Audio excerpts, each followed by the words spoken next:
Hey Sean, Brad was getting real loud about beating 18th place Wolves this weekend, and now nowhere to be found. Can't. Where is he? I don't know. He disappeared faster than Reece James off the World Cup roster. This is Red Card Radio.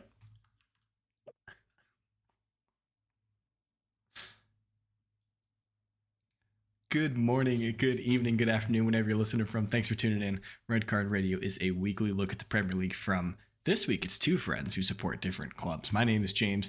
I support Arsenal. This is Sean. He's over there today. He supports Tottenham. This is the North London.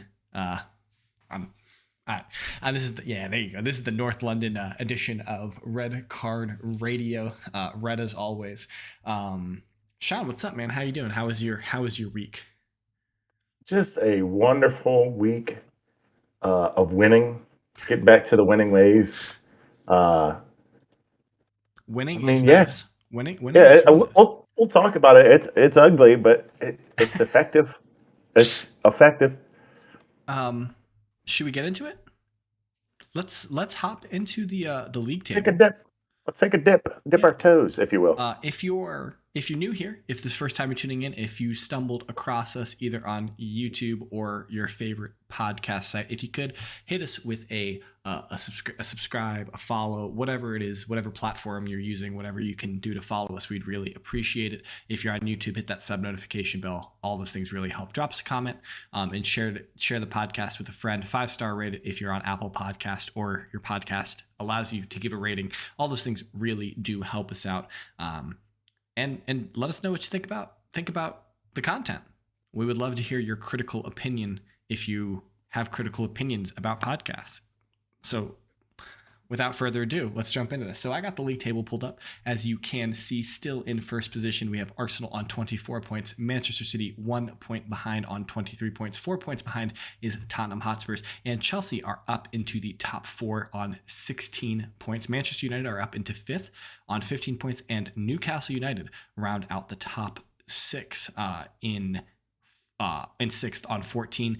Remarkable turnaround to a year ago, where Newcastle are today as compared to where they were a year ago this time, as they were being bought out by the Saudi ownership group. Bottom of the table, wouldn't it? Yeah. Last, no wins, I think. It's wild. Continuing down, Brighton and Hove are in 7th. Bournemouth and Fulham are in 8th and 9th, respectively. That's 2 teams that were promoted into the top 10. Liverpool round out the top 10, which is kind of weird. 14 points off the pace after they've only played 8 games. So, it is what it is. Brentford are in 11th. Everton are in 12th. West Ham United are now up to 13th. They've picked up a couple wins, as you know, the early season is allowing. Leeds are in 14th. Palace are in 15th. Villa are in 16th. Southampton are barely in 17th. And again, in the relegation zone, nothing has changed from last week. Wolves are still in 18th. Nottingham Forest are up to 19th. And Leicester are back down to 20th. They swapped positions, but still both in peril. And, last week we were doing all of this pontification about who would get fired, who would get sacked, this, that, and the other. And Steve Cooper got a contract extension at Nottingham Forest. So, if you're tuning into Red Card Radio for our super adroit understanding of who's going to get sacked, I ask for your forgiveness because we thought he would be sacked by now. What do we know? They should have signed Zidane. Yeah. That would have been wild if they had. All right. Specific results, though. Let's get into that. So on match week 10 kicked off Saturday morning. There were 4 matches at the 10 o'clock kickoff. Started Newcastle Brentford. Newcastle won that game 5-1 at St. James. Bournemouth Leicester City. That game ended 2-1 for Bournemouth. Bournemouth heap more pressure onto Leicester.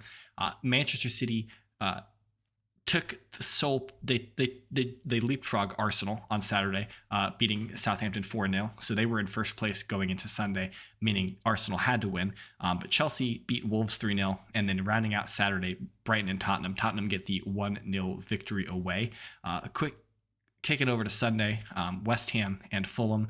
That game ends 3-1 for West Ham. Palace Leeds ends 2-1 for Palace. Arsenal Liverpool played it was a fantastic match if you got a chance to watch it. If not, I would suggest you go back and watch it because it was a lot of fun. Arsenal win that game 3-2. And I'm not just saying that because I'm an Arsenal fan and Arsenal finally beat Liverpool. It was a good watch. But it was a good game. Everton United, that game ends 2-1 in favor of United. Cristiano Ronaldo scores his 700th career club goal. So I guess big round of applause for Cristiano. It's an impressive feat. That's a lot of goals. And then on Monday in the whoa, buddy. It's not that impressive. Erling Haaland's on pace to do that in about 4 years, okay? It's calming down with the impressive thing. It took him like 20 years to do. It's funny you say that because, of course, Cristiano did that. And then all of Twitter did the math on how long it would take Haaland to get to that goal. If he scored, I don't know, like 40 goals a season for the next, how many years would it take if he scored 40 goals a season? They're like, it would take him 16 more years in order to match Ronaldo's feat. And I also saw an interesting, because we love to compare Ronaldo and Messi. Apparently, Messi is on like 692 club goals, but he's done it in like 100 less games than Ronaldo, which is wild. But last game of the Premier League weekend, Forest Villa played to a 1-1 draw. So that rounds out the Premier League. Ronaldo was also a left mid for like the first 4 years of his career. So, like, yeah, whatever. We can have that debate. We can wait till July to debate that. But the World Cup. December, right? Which match do you want to start with first? Do you want to start with Brighton and Tottenham?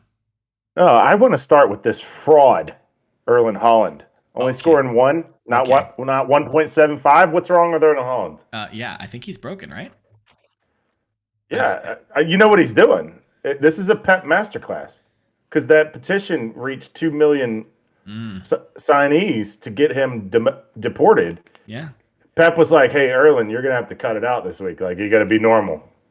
No hat tricks this week. Put the robot stuff away, homie." Yeah. Which is kind of a little bit wild because they still won handily. I mean, granted, it's Southampton, right? And Haaland still did score. So it's not like one thing I don't think I brought up, but you and I talked about when we were going through all the Haaland stats, which I still have, is just the byproduct of that. De Bruyne is on 9 assists already. Yeah. The byproduct is somebody has to assist him. Yep. And somebody's going to. So like the assist records, if he breaks the goal record by a lot, then the assist record is probably getting smashed. Probably. Yeah, it seems like those two things are going to go hand in hand. Yeah. What's the record? 20? The record's 20, right? I think Thierry Henry is 20, yeah. If I'm not mistaken. Yeah. I'll get it pulled up while you discuss. What's interesting, I think, is it's weird we don't have our stats guy, Brad, tonight, so we have to do our own research. It's rough. I'm faster than him. Fast typer. But so like we regularly talk about like Premier League duos, right? So like we talk about Kane and Son as being really effective duos. If KDB and Haaland play 4 years together and they're just doing what they're doing this year together for 4 years, like they're gonna automatically get kind of like vaulted into that upper echelon of Premier League duos. We're gonna be talking about them in the same regard. Glad you mentioned that. You're gonna bring up that tweet? Hopefully have it. Yeah. We will, I guess, see here in a minute. All right. Yeah. So here it is. So all time, most of you guys probably are going to know that Harry Kane and Heung-min Son passed by a good chunk by now. This was middle of last year, early last year. Frank Lampard and Didier Drogba, who had 36 assists to each other. Son and Kane are now on 43. They passed that a while ago. Yeah. And then you've got David Silva and Sergio Aguero at 29. That's good. You've got Perez and Henry at 29. Sheringham and Anderton at 27 with Tottenham. Fowler and McManaman, 24. Yeah. Henry and Lundberg at 24. Solano and Shearer at Newcastle at 22. And Christian Eriksen and Harry Kane at 21. Yeah. So Harry Kane's on here twice. Henry's on here twice. Tottenham are on here 3 times in the top 9. Ooh, that's like a trophy.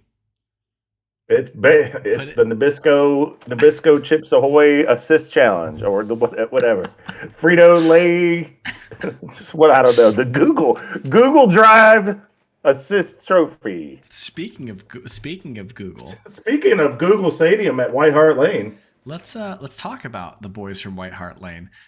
Tottenham get a kind of maybe an understated, perhaps a good way of saying it, a 1-0 victory away at Brighton. Obviously, football is a results-oriented business. They got a result. They got all 3 points. They keep chugging along. They keep the pressure up on both City and Arsenal. But, I mean, I think there are some questions about Tottenham right now. yeah, I had a number of bullet points. I don't know if you want me to roll through them and then you kind of pick what you want to talk about, or if you want to address them one by one. That's well. If the first one is something I want to talk about, we will take it one by one.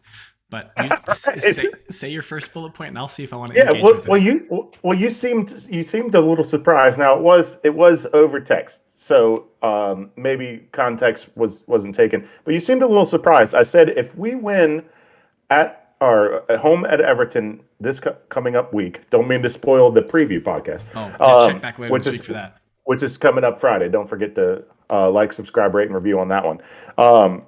We are playing Everton. That would not be spoiling that much. You can just look at any schedule on any search engine. Anyways, if we do beat Everton on the weekend, it will be our most points scored through 10 games in the Premier League. Yeah. The most before that was 22. We're on 20 right now. If we get the full 3 points, we'll be at 23 points. That seemed to surprise you. However, it was over text. I don't know if I was surprised when you text me that. I forget exactly what my response was. I might pull it back up. But I just kind of were questioning it a little bit. Like you almost were like, really? Yeah. Well, I mean, okay, here we go. Here you go. Yeah, 23 points through 10 games. Yeah, that was just I was just querying, making sure I understood you. But I think, I mean, that's a lot of points through 10 games. Yeah, it's that would make us 7-2-1. 1 loss, 2 draws, 7 wins. Yeah. So there's that. It's going to be real damn good to have Kulusevski back. I could tell you that. His creative, his cutbacks, his passing, his activity, it's just clearly missed. Yeah. It's funny how on either side of the field, either in defense or in offense, if you're missing somebody who is a regular, like it can completely unbalance the way that the team normally functions and plays. And I think that's pretty evident that Spurs are feeling the absence of Kulusevski pretty heavily right now. He is back at training. He should play Sunday. Is he going to play in the Champions League? Maybe get like a that I don't know. He might get I wouldn't play. I wouldn't play him. Substitute appearance, get a couple minutes under his legs, 15 minutes. Maybe. I wouldn't personally. Okay. I don't think there's a reason to play in Frankfurt. We should.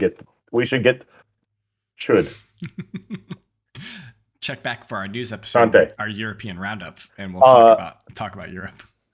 Yeah, we're getting results, man. Like everyone's a little down. Like it's gross to watch. Yes, it's disgusting to watch. Yes, I will agree with you. It was not fun. But the not fun part is that it's not fun to watch. The not fun part isn't like I'm just pulling my hair out because we're on defense. We look comfortable and in control without the ball. I've said that a few times. Yeah, I don't feel challenged when we don't have the ball. It's a 5-4, and none of the shots, rarely, a couple for you guys, but no one rarely breaks it down where you get a free shot and Lloris has to make like a worldie. Like most of the shots are coming from 20 yards out, and Lloris is just fine. Yeah. Even Arsenal, the Partey shot was from 25. Like he just hit a good one. Like what are you going to do? He put it in the top corner. It's kind of like a perfect shot. That's scoring on all 20 goalkeepers in the Premier League. Yeah, it's okay. Yeah. You just take those in stride and know those shots are coming, and some guys are just going to hit it perfect. And it's not like you guys you guys aren't conceding a lot of goals. So we have the second fewest. In the So Premier League. We had it. Hold on. Behind this curtain, behind the fourth wall, we had an argument about this where I said we had the second fewest in the Premier League. We have the second best defense, and he was like, "Well, no, you don't have the second best defense. my If there's four people at 9 or three people at 9, you would be tied at fourth best." Yes, my point was only that in a ranking system, if you have multiple people tied, so we have 4 teams on 9 goals allowed, they would be tied for first. You then eliminate second, third, and fourth in the ranking, and then everybody with 10 goals allowed would be then tied for fifth. I will concede that Spurs have conceded the second fewest number of goals, along with Yes. 5 other teams. That is the second best defense in the league, baby. So, same with Arsenal. Arsenal are right there with you. Yes. Yes. That was a funny debate because neither one of us are wrong. Exactly. But neither one is going to back off of it. And then I have Harry Quayne. Question mark. If only Holland didn't exist, he has 9 goals. Does he?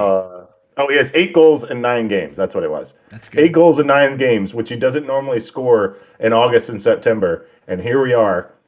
And he's probably going to break Salah's record and be 20 goals behind Holland.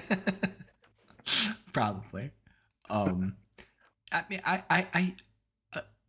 I'm not super. I wouldn't be super concerned about Spurs. I think people just expected Spurs to score 1,000 goals this year and be really free flowing for some reason. Like everybody, if you looked at a lot of the pundits beforehand talking about who they were ranking in the Premier League, this, that, and the other, everyone was really high on Spurs, and I think rightfully so. You guys have made good signings. You have a phenomenal manager, but we also have to remember that Conte plays a specific type of football. He's played that specific style of football for like 15 years now, almost, and it's effective. It's result oriented. He wins a lot. He wins trophies. So, let's not throw the baby out with the bathwater, because Conte is doing exactly what I would expect Conte to do. You guys are right in the thick of things for the title right now. Of course, if the title mattered, but we're only if the table mattered, because the table doesn't matter yet.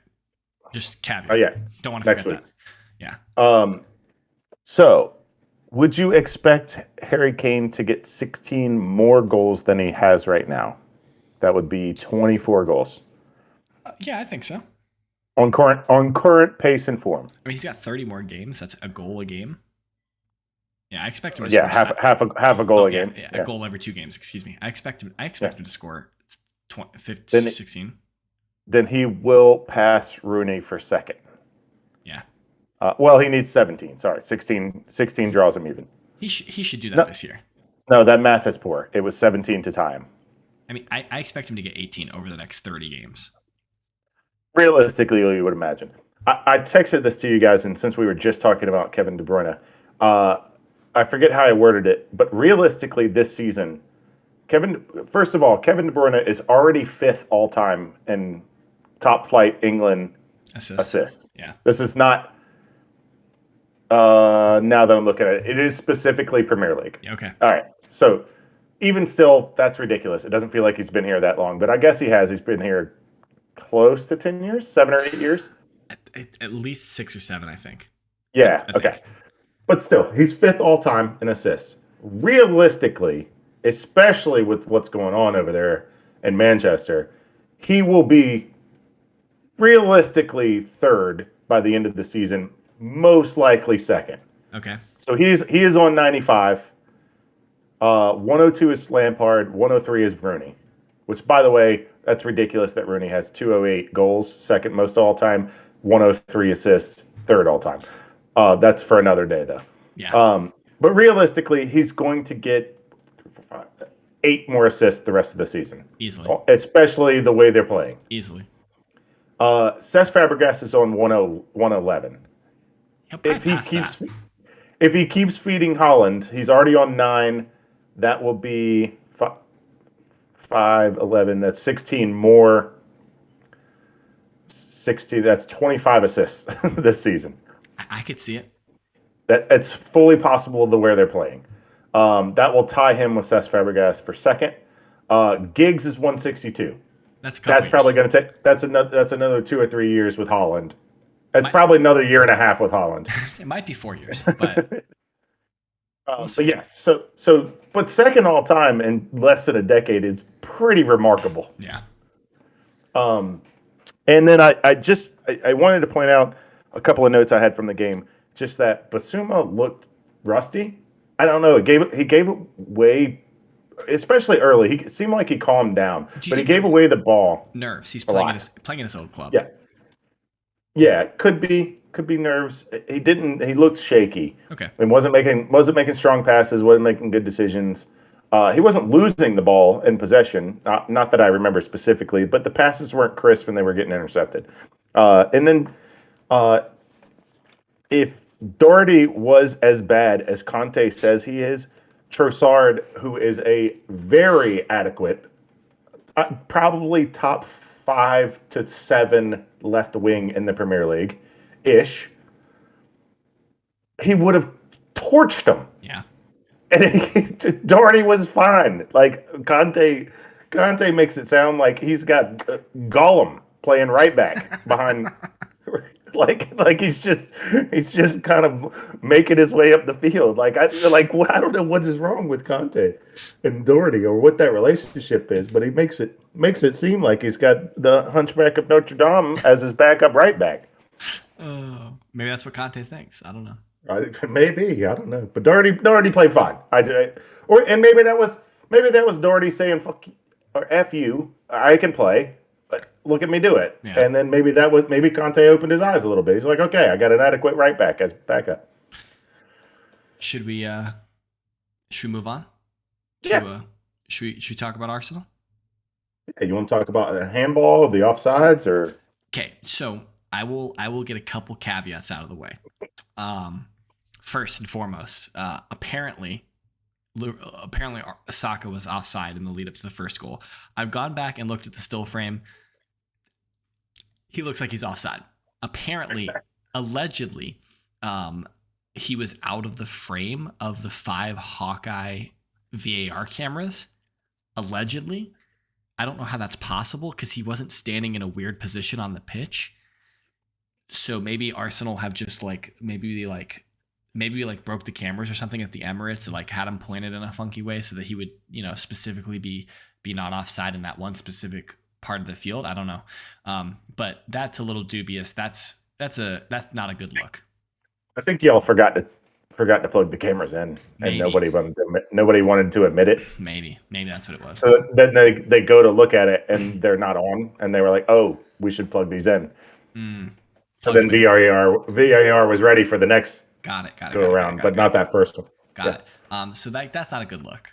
It was a great goal by Martinelli.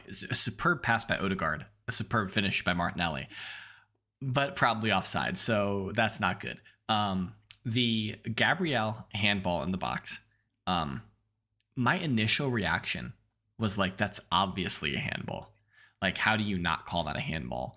And my gut feeling is still that probably should have been a penalty to Liverpool. Probably should have been a penalty for Liverpool. I have seen the rationale behind Michael Oliver's decision was that the proximity, his hand was up here, which is weird. But the ball was so fast and so close to him, and it hit off his chest first and then went into his hand. So I guess those all played a factor, but you can't have your hands up here. If you're defending, this is a no-no. It should have been a penalty. That's not a good look. I was taught in any type of officiating, what you do if you don't see it clearly is watch what the player does immediately after. And Gabriel yanks his hand behind his back like a kid who just picked his nose and got caught. Yeah. He knew his hand shouldn't have been up here, and he knew the ball touched his hand. Yeah. So that quick movement should have just told the ref without even seeing anything. More likely than not, that's a handball. Well, Michael Oliver saw it, I think. I'm pretty sure he saw it, but he didn't. It was coming in from the right. He would normally be in the middle or parallel with them, right? I don't know. I'm normal positioning, he wouldn't be yeah, outside true. and around behind. He would have been on the opposite side of the field. The He would linesman have been in the middle. linesman Yeah, had the the perfect view. linesman would have had a clear view So of it. maybe Yeah. maybe Michael Oliver was deferring to the linesman. I don't know. So that's not a good look. I do want to talk about this. The Liverpool fans are complaining about the Martinelli on Trent's ankle. So that's Still frame looks bad. yes, because the still frame looks bad. But let me tell you why it's entirely and 100% different than Emerson Royale against Martinelli the week prior. Oh, Because this is what they're comparing it to. This is what they're comparing to. yeah, one was obviously a straight red, Martinelli. One was clearly just a yellow, Royale. All right, so let me tell you why it's different. So Martinelli is in possession of the ball. He's making a pass, and as he's passing, he's following through and coming to land. And Trent is trying to challenge for the ball, so he's kicking at the ball. He misses the ball. His foot plants, essentially where Martinelli's foot is going to hit the ground. So if you think about it like this, if you're an American and you watch American sports, Martinelli is a 3-point shooter. Trent is coming in to close out on the 3-pointer and puts his feet where Martinelli's going to land, and Martinelli lands on his ankles. That's essentially my correlation here, is that Trent invaded Martinelli's space and so it's not Martinelli's fault that he kicked Trent. And that there's nothing he could do. There's absolutely no way that Martinelli could have done anything other than like not pass the ball the way he did. Like if he just allowed Trent to take the ball. So essentially, if you're saying that that's a foul, then what you're saying is that the offensive player is not allowed to kick the ball because the defender is going to land there. Is the way I would read that. So it's not a foul on Martinelli. It's super unfortunate that Trent was forced off injured because Arsenal were cooking him and would have scored so much more down the left side if he was still on the pitch in the second half. So it was a blessing in disguise that Joe Gomez came in for him, and Joe Gomez had a really good second half. But it's unfortunate for Trent that he's injured, but it's good for Liverpool that he came off because he was getting cooked. But it's way more egregious than Royal. It wasn't. Royal didn't even really get leg. Yeah, he just kind of more tripped him. He got more tripped. More tripped him. Stomped his ankle. I don't know. I'm happy. Arsenal 10. You can check with the CFO in the comments. I tend to assume Arsenal are going to lose to Liverpool. And if you remember a couple weeks ago when Sean was questioning me about Arsenal's run, and he's like, "Oh, you guys got Spurs coming up, you got Liverpool coming up," and after he said Spurs, I said that's a win, and then he said Liverpool, and I didn't say anything. And both you and Brad noticed that I didn't say that we were going to beat Liverpool because I expect to lose to Liverpool. I expect to Arsenal just show up and we roll over against Liverpool. But we didn't. And we fought and we got the lead 3 times. And I'm impressed with this result. And so I'm very happy. I will take it. If Arsenal were fortunate, which it seems to me in my reading of it that Arsenal were a little bit fortunate in this match, I'll take it because we've been unfortunate in the past, and maybe we need a little bit of fortune on our side to win it. Maybe you do, and I'll take it. What was unfortunate, and it's fortunate this week that Brad's not here. It was unfortunate that Brad and his ludicrousity made me defend Arsenal twice last week. That's true. And unfortunately for me, I'm going to defend Arsenal and its players again on the next podcast. Coming up on the Chicanery and News podcast. I guess that's a good. That might be a good place to end. I mean, I guess if Brad was here, we'd let him talk about Chelsea, but honestly, there's nothing to be said about it. Chelsea beat 18. That's not really. Yeah, there's not really. The only thing else I wanted to point out, since we went down I did want to point out a couple things before we part ways. Newcastle just quietly stringing together results. Oh yeah. Just nobody's really paying attention. I mean, it's early, but they're on 14 points through 9, just kind of cruising along, in 6th, right where they hope to be. Well, let's look at them. They're 10 points off the title, right? But they're 2 points off of 4th. Yeah, that's right where they want to be. They're just cruising, picking up points here and there. Not making a lot of noise. It's pretty quiet. Yeah, it's unassuming. Yeah. I noticed that Bournemouth Bournemouth making a resurgence. Um, Hey, Brighton, here's a thought. Brighton had a tough couple of games, so I'm not going to write off Brighton. They had us this week, and then somebody last week, didn't they? I thought they had somebody big. I can just click Chelsea? and Did they have Chelsea? No, they didn't have Chelsea. they had Liverpool. They Liverpool. drew Liverpool. Yeah, yeah. So they had Trossard. Yeah. Liverpool Tottenham back to back. So them dropping a few points and dropping down, that's not, that's kind of what they expect. But they're going the United route from 2 or 3 years ago with, was it Mourinho, where they just beat all the teams they were better than and just drew all the people around them, and then boom, they finished second. That was Like when United finished second. That was under Ole Gunnar Mourinho. Solskjaer. Nah. Okay, Oh, well, okay. Yes. it was Yes. holy. Chelsea did finish second. Excuse me. United did finish second under Mourinho. That is true. But they did under Ole. I It think was like a year or two ago. 2 years ago was Ole Gunnar Solskjaer.